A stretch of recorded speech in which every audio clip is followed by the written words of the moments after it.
Welcome to the continuation of nonmetals. So far, we have looked at air, we have also looked at hydrogen. In this video, we're going to take a look at oxygen.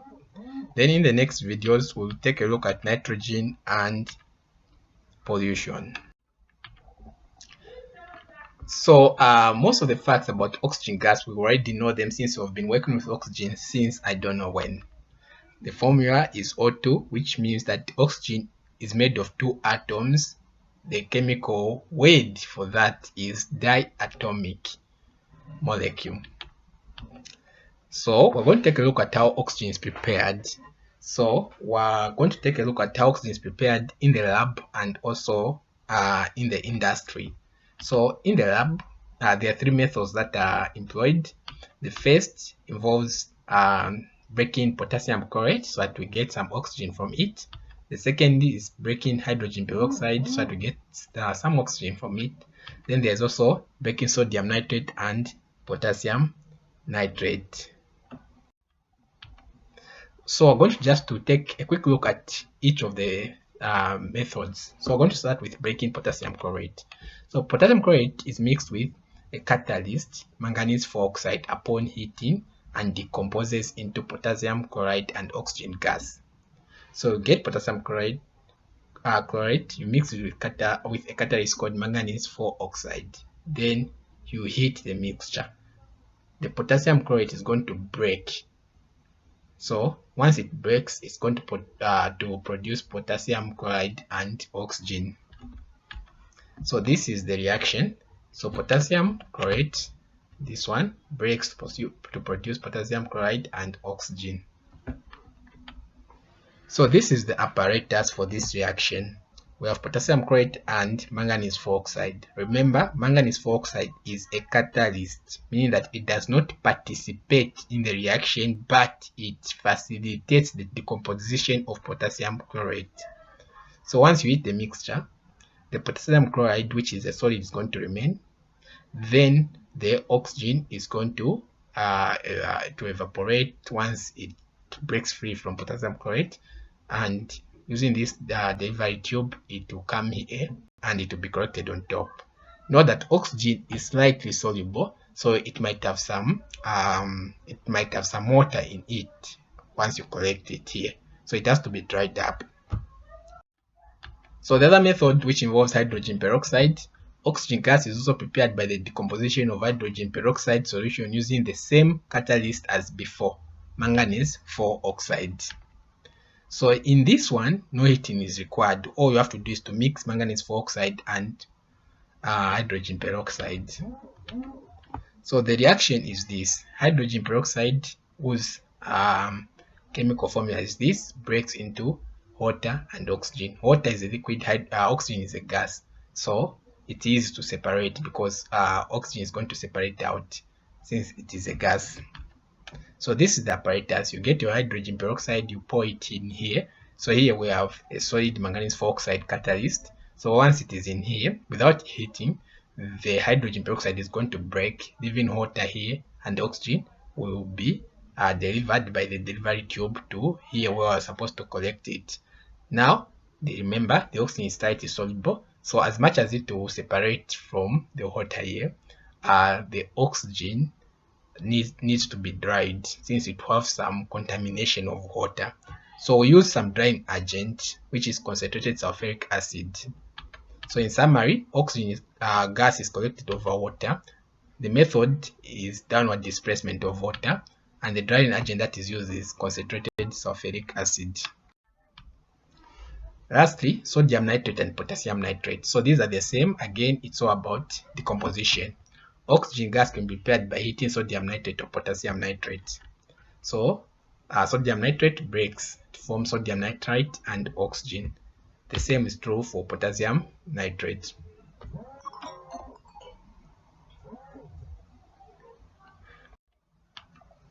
Next, we go to the industrial preparation of oxygen.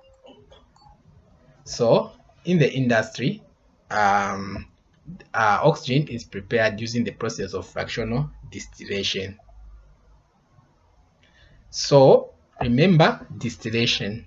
What used to happen in distillation is a solute and a dissolved solute and a solvent could be separated just by heating them. Then the solvent was evaporating, leaving the solute behind. Then we also had fractional distillation, which involved miscible liquids. So for miscible liquids, they have different boiling points. So you heat them, they're going to be evaporating at different boiling points, and you'll be collecting. Once this one evaporates, then you collect it. So what happens is you get air. Remember, air is made of oxygen and nitrogen. These are the main constituent of air. So once you get nitrogen and oxygen, you liquefy. To liquefy is to turn air from its gaseous state to its liquid state. Once you do that, then you can heat the two. So nitrogen has a smaller boiling point than oxygen. So nitrogen will separate out first, leaving oxygen behind. So in summary, liquid oxygen boils at negative 183 degrees Celsius, while liquid nitrogen boils at negative 196 degrees Celsius. Negative 196 is smaller than negative 183. Remember, when we're dealing with negatives, bigger numbers are smaller. Yeah, ionic. So nitrogen gas, which has a lower boiling point, distills off first. Next, test for oxygen gas. So we have a mixture of gases. How do you tell that this is oxygen? We have learned that for hydrogen, it should burn a burning sprint with a pop sound. Then it should burn out a burning sprint with a pop sound. Well, oxygen relights a glowing sprint introduced in its container. So wherever there's oxygen, a glowing sprint is going to be relighted. What are some uses of oxygen? So first, it is used in the manufacture of steel and in the blast furnace. So this was discussed, where more oxygen is introduced into the blast furnace so that there is more combustion and therefore more heat, as you can remember. It is used in oxygen tanks in hospitals for patients in the intensive care unit. So when you hear people say, I like oxygen in vernacular, of course the implication is sorry, not the implication, but it is one of the uses of oxygen when someone is unable to take in oxygen on their own. So there are some oxygen tanks that are given to those people. It is used for welding in the acetylene flame.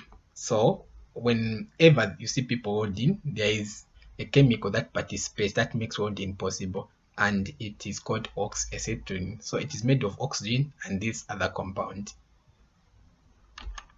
It is used by deep sea divers and mountain climbers. It is used as liquid oxygen in rockets when in outer space to support burning of hydrogen. Remember, one of the uses of hydrogen was it is used in rockets. So the burning of hydrogen, which of course means it is a fuel, occurs of course with oxygen. When oxygen and hydrogen are mixed, there is this burning and it produces energy, which makes rockets do what they do. What are some physical properties of oxygen? First, it is colorless, it has no smell, it is slightly soluble in water, like I said, it is slightly denser than air. Hydrogen is less denser, well, oxygen is slightly denser. It supports burning and it boils at negative 183 degrees. Also, itself, despite being able to support burning, it does not burn. What are some chemical properties of oxygen? So on chemical properties of oxygen, we're just going to take a look at three main processes where oxygen participates in. So the first is respiration. So in this process, it reacts with glucose to form carbon dioxide, water, and energy. Glucose is sugar. So the chemical reaction is the chemical equation is this, where glucose, represented by this, reacts with oxygen to form carbon dioxide, water, and the energy. The next is combustion, which is also called burning. So in burning, basically it's oxygen reacting with anything to form an oxide of that thing. In the process, heat is produced. So combustion is the process by which a substance reacts with oxygen to produce an oxide and heat. For example, you can let's say you have a matchstick, then of course you light it up. What happens actually is carbon reacting with oxygen. Carbon is the stuff that makes up the matchstick. So carbon plus oxygen will form carbon dioxide, then heat is going to be released. The last one is rusting. So this is going to conclude this part of the topic, as we're going to discuss more details about this, such that we will even forget that we're talking about oxygen, and we'll see that we'll be talking about rusting because it's a subtopic on its own. So rusting is the corrosion of iron. It is an electrochemical process by which iron corrodes in the presence of three things: oxygen, water, and an electrolyte. So an electrolyte is any solution that conducts electricity. Then the word electrochemical means it involves electrons and some chemical reactions. So there's going to be transfer of electrons and also some chemical reactions. That's what electrochemical means. So what is formed when rusting has occurred is called rust. The chemical formula for rust is iron 2, oxygen 3, then some moles of water of crystallization. The number X represents a number here.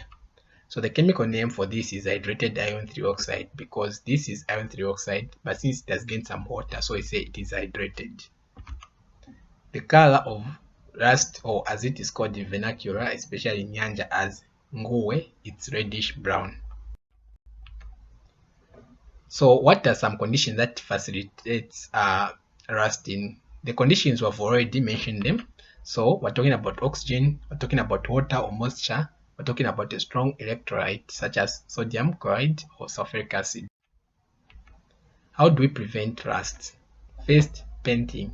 The whole idea behind painting is since for rusting to occur, you need oxygen, water, an electrolyte, and iron.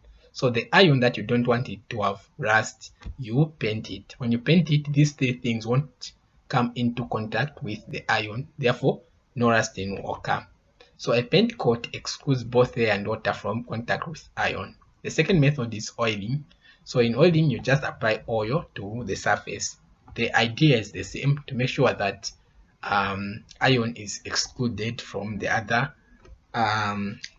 factors that determine or that makes rusting possible. So oil or grease may be applied on the surface of iron metal to prevent water and oxygen from contact with iron. The third is called galvanizing.